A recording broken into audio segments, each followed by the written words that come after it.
Ah, on a encore les blancs, quelle chance. J'envoie E4 contre notre ami Nico. E5. Intéressant. Je développe et j'attaque le pion E5. La Petrov. Waouh. Intéressant. Ouverture très solide. Les noirs qui contre-attaquent en E4. On pourrait prendre ici. Ça serait possible. Je vais... je suis à 2. Qu'est-ce que je dois vous recommander contre cette ouverture? Ok, on va essayer de jouer sur... on va essayer de jouer le fameux... non, ok, je vais prendre. Ok, je vais prendre. J'essaye de vous trouver la ligne... ah, ok, c'est Dame 7 que veut jouer notre ami. Normalement, le coup, c'est pion D6, le coup le plus théorique. Alors, Dame 7, j'imagine que c'est intéressant. Je connais pas trop. Ce qui me semble bizarre, c'est de sortir la dame dès le début. Donc moi, je vais juste me replier. Alors attention, cavalier prend, on menace une sacrée découverte qui perdrait la dame. Mais je vais parer cette menace et préparer le développement. Et là, les noirs, en fait, ils ont l'air un peu cons avec leur dame en E7. Ok? Donc Nico, sur ta Petrov, c'est plutôt D6. Parce que là, tu fais un piège. Ça va te permettre de gagner tes premières parties. Mais après, tu vas te retrouver juste avec ton fou que tu as du mal à développer. On va essayer d'illustrer ça pour te faire changer d'ouverture. En tout cas, te faire améliorer ta Petrov. Salut Maedros. Ok, donc fou E6. Qu'est-ce que vous feriez là à ma place?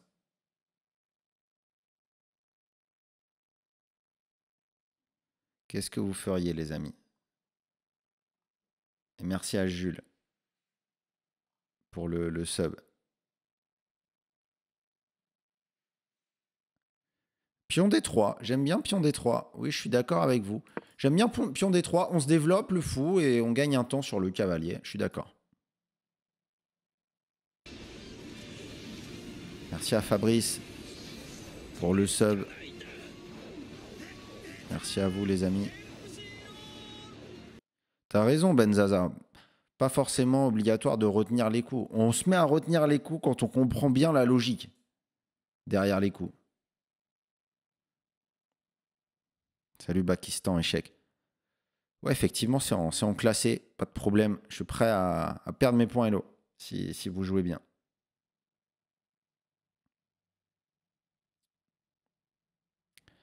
Alors Nico, je sais pas pourquoi il réfléchit, parce que là, il doit faire cavalier F6. Il va pas mettre un obstacle supplémentaire au développement de son fou. Donc ok, ça c'est normal. Qu'est-ce que vous feriez à ma place? Bon, plusieurs coups candidats. Cavalier se développe, fou pour clouer en G5, ou tour en E1. Tour en E1 aussi, pour mettre un vis-à-vis avec le fou. On va jouer un coup que je pense la plupart auraient fait, cavalier C3. Totov, je suis d'accord.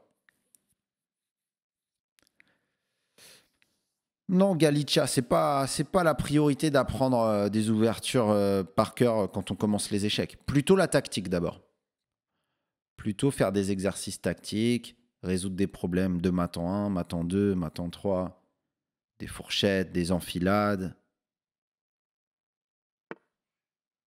Merci Caro. C'est la première fois que tu disais, j'ai raté ton... Enfin, je me souviens plus du message que tu as mis tout à l'heure. Oh, le Master Zukov qui veut être le prochain à jouer. Oh là là, il envoie les 10 subs. Merci à toi, Master. Quel est ton classement? Alors, Dame D7. Alors, je vais baisser le son de l'alerte. Mais un grand merci, du coup, pour les subs. Et t'es le prochain à jouer, mon ami. Dame D7, donc, voilà, notre ami qui comprend qu'il doit libérer, en fait, son fou. Qu'est-ce que vous feriez à ma place? On commence à avoir une sacrée avance de développement. Et le problème d'avoir sorti la dame, c'est qu'elle se fait attaquer. Et on va essayer de l'illustrer pour que Nico ne sorte plus jamais sa dame dans l'ouverture.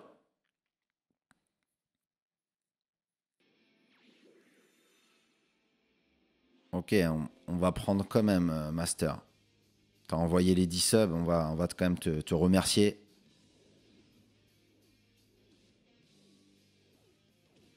Bon, mais 1480, vu comment jouent les 1200, 1300, ça va être extrêmement dur. Ok. Qu'est-ce que vous feriez à ma place? On a avance de développement. Normalement, avance de développement, pour en profiter, il faut ouvrir la position. Là, on manque un peu de... On ne sait pas trop comment attaquer encore. Il faut ouvrir la position. Comment faire? C'est pas évident là de trouver. Ok. Mon fou est un peu enterré, là en plus ça m'embête.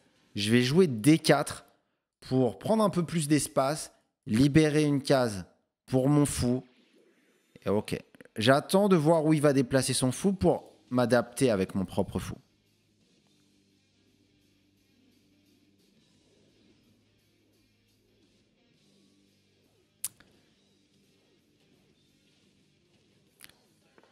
Fou D6. Très bien. Ok. Je vais essayer de jouer un coup simple qu'on pourrait jouer à peu près à 800, 900 Elo. On va se développer et on va clouer, mesdames et messieurs. Fou G5. Allez, un clouage. Ensuite, on va mettre la tour sur la colonne ouverte. On fait des choses simples. Évidemment, il y avait F4, F5 qui pouvaient s'envisager, mais on va vraiment jouer comme un puriste. En général, les débutants ont tendance à jouer trop de coups de pion. Et les débutants ont tendance aussi à avoir peur de ça. De cette expansion de pion sur le roi. Parce qu'on perd du temps. Avec le fond, on a l'impression qu'on perd du temps, que les noirs gagnent du temps. Mais ça, c'est pas forcément vrai. C'est pas forcément vrai, les amis. En avançant les pions comme ça, les noirs vont juste s'affaiblir a priori s'ils ont pour projet de faire le petit roc. Alors maintenant, s'ils envoient les pions et ils arrivent à faire le grand roc, c'est peut-être pas mal. Mais on n'en est pas là. Ok. Je vais jouer F4. Cette fois, je veux consolider mon cavalier. Et je remarque un signal faible. Le fou qui n'a pas beaucoup de cases. Peut-être que je vais pouvoir l'enfermer. Non, c'est très bien de faire ça, c'est Niakou. D'ailleurs, je crois que Julien Song a fait une vidéo très récente là-dessus, où il explique que il se met à jouer pour apprendre les ouvertures. On joue une ouverture, on regarde où on a fait une connerie et on retient pour la suivante. Possible de faire comme ça. Aïe! Ah, misère! Ça, c'est une erreur tactique, Nico. Alors là, il faut reprendre avec un pion et faire une fourchette. Mais avec quel pion reprendre et pourquoi? C'est une question intéressante. Vous pouvez vous la poser. Évidemment, il faut reprendre. Enfin, c'est pas évident du tout. Il faut reprendre avec le pion F. Si on reprend avec le pion D, c'est vrai qu'on attaque deux pièces simultanément, mais il y a peut-être un moyen de s'en sortir. Fou échec pour les noirs. Ok, donc on va éviter ça et on va juste prendre comme ça. Il n'y a pas de fou échec. Du coup, on attaque les deux pièces. Vous le savez, ça s'appelle une fourchette. Et on gagne une pièce. Et là, maintenant, la conversion technique, vous connaissez. Quelle est la règle de base quand on a une pièce de plus? Voilà, très bien. El Niño qui a anticipé. On échange tout. Oh là là là là. Le craquage de Nico. Nico Kif qui craque. Bon, là, on a tellement de matériel en plus. Bon, il faut améliorer les pièces. Madame, elle fait pas grand-chose. Paf! Je crée une menace. Je la mets sur une colonne ouverte. Mon adversaire, rien à foutre. Grand roc. Non, mais c'est pas mal, grand roc. Au moins, il a mis son roi à l'abri et il lit les tours. Maintenant, là, la position, il y a un trop gros écart matériel. Donc, ok, c'est bien ça. Je regarde s'il menace quelque chose. Sur fou H3, il y aura au moins pion G3. Il n'y a pas vraiment de danger. Je vais jouer fou D3 avec l'idée de procéder à des échanges supplémentaires grâce à fou F5. Stratégie d'échange. Comment j'apprends mes ouvertures? J'avais fait un post d'Anox sur YouTube sur une checklist. Une checklist pour les ouvertures. Je ne sais pas si ça vous parle. Alors, tour D6. Ça ne va pas m'empêcher. Alors, je vais d'abord ramener ma tour en jeu Je pourrais faire fou F5, c'était notre idée. Ok, on va le faire. Je pense qu'un joueur à 800, 900, il ferait un coup comme ça, fou F5. Donc sur fou prend, on va faire dame prend échec. Et on a échangé pas mal de matériel. Bon, les amis, je vous ai même pas demandé dans le chat. Est-ce que ça vous plaît, du coup, ce concept de... Alors, deux questions. Est-ce que ça vous plaît, ce concept du dimanche des débutants, Beginner Sunday? Est-ce que ça vous plaît, ce concept du dimanche des débutants, qu'on se fasse un rendez-vous tous les dimanches, 18h, 20h? Voilà. Et deuxième chose, que pensez-vous du titre de ce concept? Dimanche débutant, une petite... comment ça s'appelle cette figure de style avec les dés là? Ok, mon adversaire qui joue tour D8. Alors là, je veux montrer un truc. Les débutants, en général, vous avez tendance à liquider, à faire fou prend, quand il y a une tension comme ça entre deux pièces. Mais ce qui peut être intéressant, c'est de renforcer la pression. Ok, ça peut... Alors d'ailleurs, c'est un concept un peu plus avancé, mais quand vous avez des échanges, retenez, chers amis débutants, qu'on n'est pas toujours obligé d'échanger. Une redondance, voilà, merci. Salut Youbi. Salut Lekitno, bah écoutez, parfait. Très bien Viftor, bien vu. Advanced Saturday, ah c'est pas mal comme nom ça.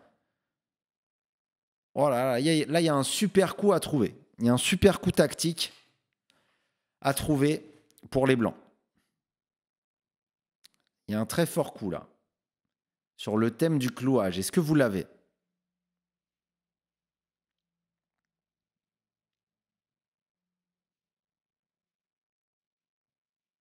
Bravo, bravo Trissetan, le premier à l'avoir donné. Dame prend F7.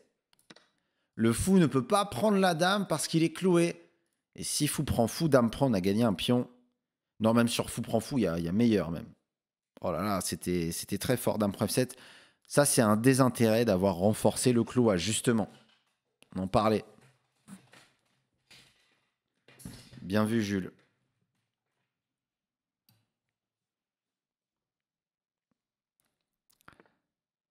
Ok. Allez, bah c'est magnifique. Oh là là là, c'est une partie sur le thème du clouage. Tactique finale. Toujours le même thème que jouent les blancs. Et le fou a reculé, mais le fou est toujours cloué. Du coup, la tour n'est pas vraiment protégée par le fou.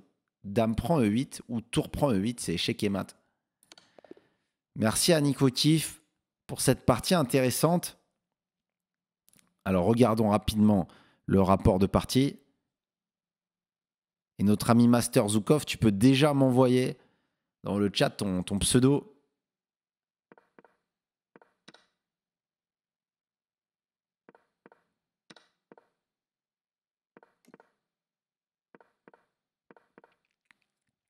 Donc les blancs ont un léger avantage parce qu'ils sont un peu mieux développés. Apparemment, j'ai pas profité de la meilleure façon. Ici, le coup peut-être qui est plus fort. Non, ok, non. On a joué un coup très normal, restons là-dessus.